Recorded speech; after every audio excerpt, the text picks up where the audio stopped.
आप सभी को जोहार, जय भीम।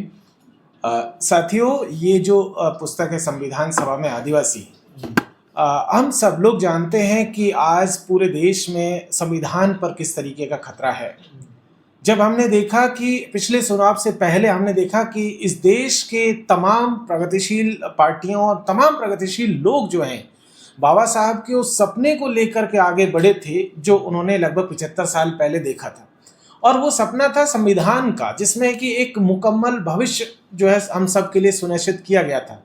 लेकिन उसके बावजूद भी एक चीज जो हम लोगों ने महसूस की उसमें ये था कि आदिवासियों की जो भूमिका है, उस भूमिका को अभी तक पिछले 75 सालों में बहुत नजरअंदाज करके देखा गया।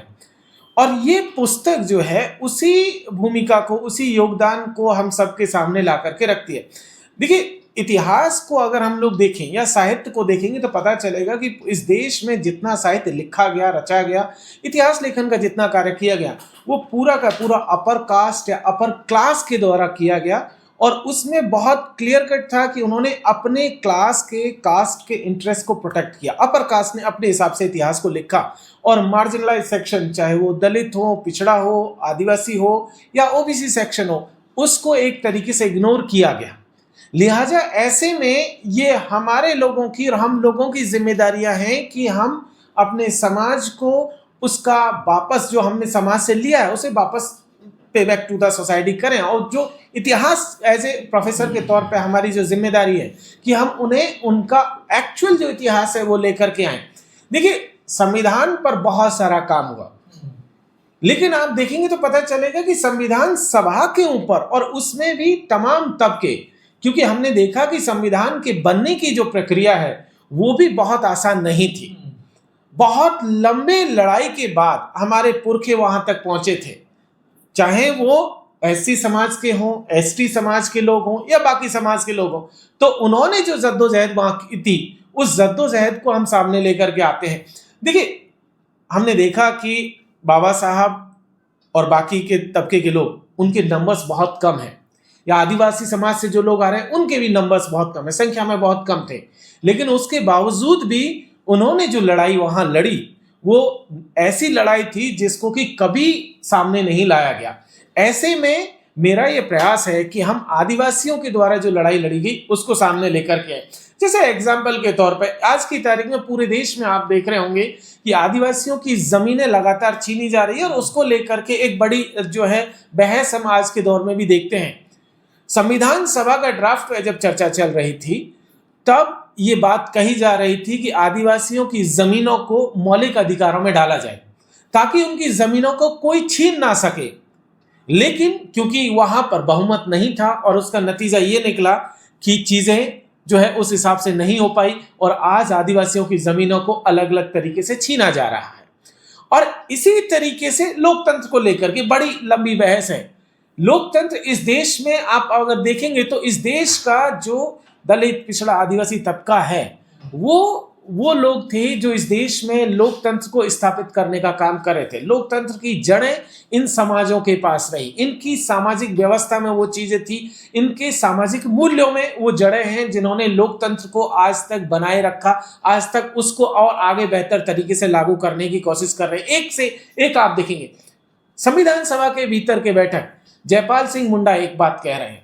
जब उद्देश्य प्रस्ताव रखा गया तब कहा गया कि ये लोकतंत्र है, हमें इसको लेकर के आगे चलना है। तब संविधान सभा में जयपाल सिंह कहते हैं कि आप आदिवासियों को लोकतंत्र सिखा ही नहीं सकते।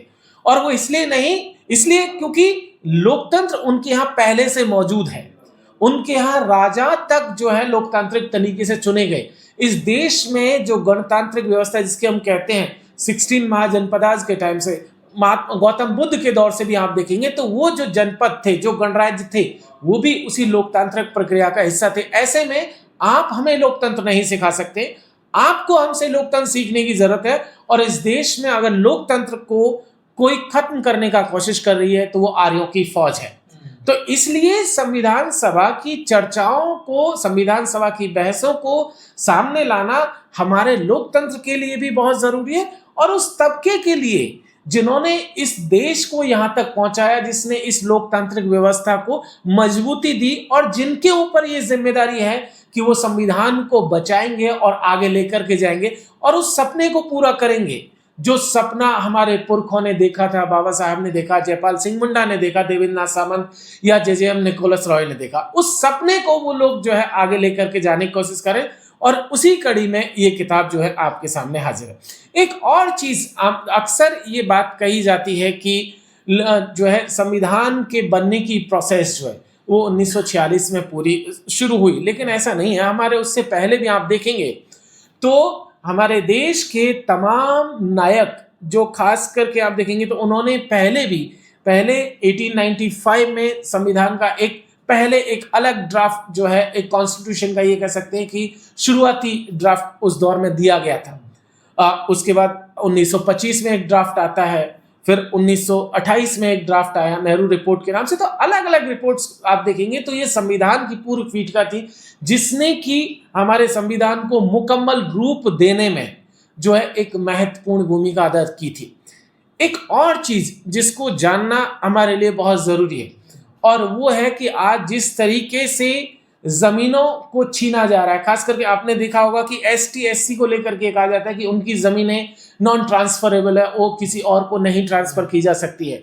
लेकिन हम साथ में ये भी देख रहे हैं कि किस तरीके से कानूनों में हेरफेर करके उनकी जमीनों को अलग अलग तरीके से छीनने की कोशिश हो रही है। कहीं SEZ के नाम पर छीना जा रहा है, कहीं नगर पालिका बना करके जमीनें छीनी जा रही है। संविधान सभा में ये बहुत लंबी बहस थी जब ये बात कही गई थी कि इनको जमीनों का मालिकाना हक जो है मौलिक अधिकार के तहत अगर हम सुरक्षित करते हैं तो आने वाली पीढ़ियों के पास एक हक रहेगा, एक सुरक्षा रहेगी, और उस सुरक्षा को सुनिश्चित करने की कोशिश बाबा साहब से लेकर के जयपाल सिंह मुंडा से लेकर के तमाम हमारे नायकों ने की थी। एक और बात जिसको लेकर एक मिथ है जो लगातार आज की तारीख में चलता है, और वो मिथ था आरक्षण को लेकर के। आरक्षण को लेकर के एक बात अक्सर कही गई कि 10 साल के लिए रिजर्वेशन दिया गया, लेकिन संविधान सभा की बहस में एक बात बहुत क्लियर थी कि 10 साल का मामला जो है पहले तो आता है पॉलिटिकल रिजर्वेशन का, कि ये रिप्रेजेंटेशन का मामला होगा विधानसभाओं लोकसभाओं में, लेकिन उसमें एक कंडीशन और डाली गई थी, और ये कंडीशन ये थी कि अगर जब तक इनकी स्थिति में सुधार नहीं हो जाता है, हर 10 साल बाद इसको रिव्यू किया जाता रहेगा, और इसको अगर जरूरत होगी तो इसे आगे बढ़ाया जाता रहेगा। अगर जरूरतें नहीं होंगी और उनकी रिप्रेजेंटेशन पूरा हो जाता है, जैसी उनकी स्थिति है वो बाकी समाज के बराबर आ जाती है, तब हम जाकर के इस रिजर्वेशन को खत्म किया जा सकता है। लेकिन आज की तारीख में ये बहुत गलत इंफॉर्मेशन समाज के बीच में फैलाई गई कि ये तो केवल 10 साल के लिए था और इसको अब खत्म हो जाना चाहिए था, जबकि संविधान सभा की बहसों में बहुत क्लियर कट ये बात कही गई थी कि सिर्फ 10 साल हम एक्सपेरिमेंट करेंगे, और हर 10 साल बाद रिव्यू करने के बाद जब तक दोनों समाज, चाहे वो ST SC OBC और बाकी तबके के लोग हों, जब तक ये गैर बराबरी खत्म नहीं हो जाएगी तब तक ये जारी रहेगा, और उसे बहुत पॉजिटिव नोट के साथ जो है देखा गया था। ये तमाम तरीके की चीजें थी जिसको देखे जाने की जरूरत थी। एक चीज जिसको यहाँ समझा जाना चाहिए वो है अनुसूची 5 और 6 का मसला। खास करके आदिवासी इलाकों में 2 तरीके की चीजें जमीन को और बाकी चीजों को प्रोटेक्ट करने के लिए लाई गई थी। उसमें एक थी सेंट्रल इंडिया में अनुसूची 5, जहां आदिवासियों को जमीन पर मालिकाना हक देने के साथ साथ कुछ कुछ उनको जो है एग्जीक्यूटिव राइट्स भी दिए गए थे। इसी तरीके से अनुसूची 6 जो पूर्व उत्तर भारत पे लागू हो रही थी, उसको भी प्रोटेक्शन करने के लिए तमाम तरीके की चीजें लागू की गई थी। लेकिन हम देख रहे हैं कि आज की तारीख में लगातार दोनों अनुसूचियों पर हमला हो रहा है, और वो अनुसूचियों पे हमला दरअसल किसी और के द्वारा नहीं बल्कि सरकार के द्वारा किया जा रहा है। आज की तारीख में आप देखेंगे आदिवासी इलाकों में आपको अलग अलग प्रोजेक्ट्स के नाम पर जमीनें छीनी जा रही है। आप पिछले दिनों एक जिक्र आया होगा, केन बेतवा के नाम से एक नदियों को लिंक करने का एक प्रोजेक्ट चल रहा है, जहां उत्तर प्रदेश और मध्य प्रदेश की 2 नदी केन और बेतवा को एक लिंक करने की कोशिश हो रही है। नदियों को लिंक करने में परेशानी नहीं है, परेशानी इस बात में है कि जिन लोगों को वहां से विस्थापित किया जा रहा है, उस विस्थापन की उस विस्थापन के जो शिकार हैं, उनको आप किस तरीके से कॉम्पेंसेट करने की कोशिश कर रहे हैं, उनके साथ क्या करने की कोशिश कर रहे हैं। तो आप देखेंगे तो पता चलेगा कि उन तबकों को जो है आप पता चलेगा कि उन तबकों को बिल्कुल भी उनकी बात को नहीं सुना गया। आपने देखा होगा जबरिया पुलिस ने उनके आंदोलन को खत्म कर दिया। पता चलेगा कि जो बरसों से जो लोग जहां रह रहे थे 20-20, 25-25 हजार का मुआवजा देकर के उनके घर खाली कर दिए गए। ये ऐसा नहीं है कि पहली बार केन बेतवा में हुआ। आप देखेंगे केन बेतवा के अलावा बाकी जगहों पर भी ये चीज आपको देखने को मिलेगी। आप टाइगर रिजर्व के नाम पर राजस्थान में, आपके मध्य प्रदेश में 110, अकेले राजस्थान में 110 गांवों को खाली करने का नोटिस दिया गया, जबकि ये इलाका प्रोटेक्टेड लैंड है। आपका मध्य प्रदेश में टाइगर रिजर्व के नाम पर लिया जा रहा है, सफारी पार्क के नाम पर सरदार पटेल साहब का स्टैच्यू बनाया गया, लेकिन वो जिस इलाके में बनाया गया वो भी संविधान के द्वारा प्रोटेक्टेड एरिया था, अनुसूची 5 का इलाका था, लेकिन वहां पर भी आदिवासियों को जमीनें खाली करा करके और वो जो है हिस्सा जो है एक पार्क के तौर पर डेवलप कर दिया गया। तो पूरे देश में जो जमीनों को बचाने की बात आती है, चाहे संवैधानिक हकों को बचाने की बात हो, चाहे वो रिजर्वेशन को बचाने की बात हो, वो तमाम चीजें हमारे देश की संविधान सभा की बैठकों में ये तमाम बहसें हुई और उन बहसों को मैं अपनी इस किताब के माध्यम से आपके सामने लेकर के आने की कोशिश कर रहा हूँ। जी सर, संविधान सभा में आदिवासियों का इतना बड़ा योगदान रहा जैसे आपने भी बताया, तो इसको मिटाने की या इसको छुपाने की क्यों कोशिश की गई? देखिए, एक चीज ये समझ लीजिए कि जब संविधान लागू हुआ, लागू होने के बाद आप देखेंगे तो बहुत लंबे समय तक बाबा साहब के योगदान को भी कभी भी पब्लिक में नहीं आने दिया गया। एक डोमिनेंट फोर्स हमेशा काम करती रही इन मार्जिनलाइज सेक्शंस के खिलाफ। उन्होंने कभी भी बाबा साहब के योगदान को, चाहे उनकी राइटिंग्स हो, चाहे बाकी चीजें हो, आप तमाम चीजों को देखेंगे तो वो नहीं आई। लेकिन एक बहुत लंबी लड़ाई के बाद, बहुत लंबे संघर्ष के बाद मानवर साहब ने जो है बाबा साहब को एक तरीके से समझिए कि वो एकदम खींच करके ऊपर लाते हैं और पब्लिक के डिस्कोर्स का हिस्सा बनाते हैं। और तब से हम लोग देखते हैं कि बाबा साहब आज की तारीख में हर किसी की जबान पर हैं। उसी तरीके से आदिवासियों के केस में भी वही हुआ जो बाबा साहब के साथ हुआ 50 के और 60 और 70 और 80 के दशक तक। आदिवासियों के योगदान को भी जानबूझ करके भुलाने की कोशिश की गई और उसका बहुत सीधा सिंपल मसला है, क्योंकि जैसे ही आप दलित पिछड़े आदिवासियों के योगदान को सामने लेकर के आते हैं, जो कि एक्चुअल योगदान है, जो कि वास्तविक हिस्ट्री है, उसको जब आप सामने लेकर के आएंगे तो पता चलेगा कि जो लोग आज तक इतिहास पर कब्जा जमा करके बैठे हैं, जो संसाधनों पर कब्जा जमा करके बैठे हैं, जो सत्ता पर कब्जा जमा करके बैठे हैं, जिनका कि योगदान भी नहीं है, वो मिथ उनका वस्ट होने की कोशिश, वो वस्ट हो जाता है, वो फूट जाता है वो गुब्बारा। जैसे एक एग्जांपल के तौर पे देख लीजिए, अक्सर हमें पढ़ाया गया, बताया गया कि 1857 की लड़ाई में जो है मंगल पांडे ने शुरू किया और पहला आजादी का लड़ाई था। लेकिन आप देखेंगे कि उससे भी कोई 80 साल पहले 1780 में आप देखेंगे तो पहली बार आदिवासियों की तरफ से लड़ाई लड़ी गई और तिलका मांझी उस लड़ाई को नेतृत्व करते बिहार के भागलपुर और उस पूरे के पूरे इलाके में। लेकिन उसे नहीं मान करके 1857 को आजादी की पहली लड़ाई कहा गया। देखिए, राजनीति में वर्चस्व है वो तो एक चीज है जो दिखता है, लेकिन खास करके पढ़ाई लिखाई में, किताबों में जो वर्चस्व है वो दरअसल क्या होता है कि स्कूल के लेवल पे ही डाल दिया गया। आपको ये फोर्स किया गया, आपने 15 अगस्त और 26 जनवरी को हम सब ने जो नारे लगाए उसमें एक भी बहुजन नायक नहीं है। वो नारे में हमारे नायक क्यों नहीं है? वो इसलिए नहीं है क्योंकि उनको सिलेबस का कभी हिस्सा बनाया ही नहीं गया और इसीलिए आज की तारीख में आदिवासियों के साथ भी वो है कि उन्हें वो मुकाम नहीं हासिल है जो उनको होना चाहिए। और इसीलिए आज की तारीख में हमारी कोशिश ये है, आदिवासी इतिहासकारों की, आदिवासी विमर्शकारों की, साहित्यकारों की कोशिश ये है कि वो अपने समाज का इतिहास सामने लेकर के आए ताकि जो बहुजन यूनिटी है उसको भी मजबूत किया जा सके, ताकि सबको पता चल सके कि हमारा क्या इतिहास है। हमने भी बाबा साहब को एमए के दिनों में आकर के जाना, क्योंकि हमें भी ग्रेजुएशन में बाबा साहब को नहीं पढ़ाया गया, हमें भी स्कूल में नहीं पढ़ाया गया। तो वैसे ही जब बेसिस से आदिवासी इतिहास सामने आएगा, वैसे ही इस समाज का इतिहास भी बाकी लोगों के पास पहुंचेगा। तो जो यूनिटी, जिस 85% की हम बात करते हैं, जिस बहुजन यूनिटी की हम लोग बात करते हैं, वो यूनिटी फिर से बनने लगेगी और मजबूती से बनने लगेगी। जी सर, आपकी एक पहले किताब आई थी आदिवासियों का राष्ट्र निर्माण में, वो बड़ी पसंद की गई।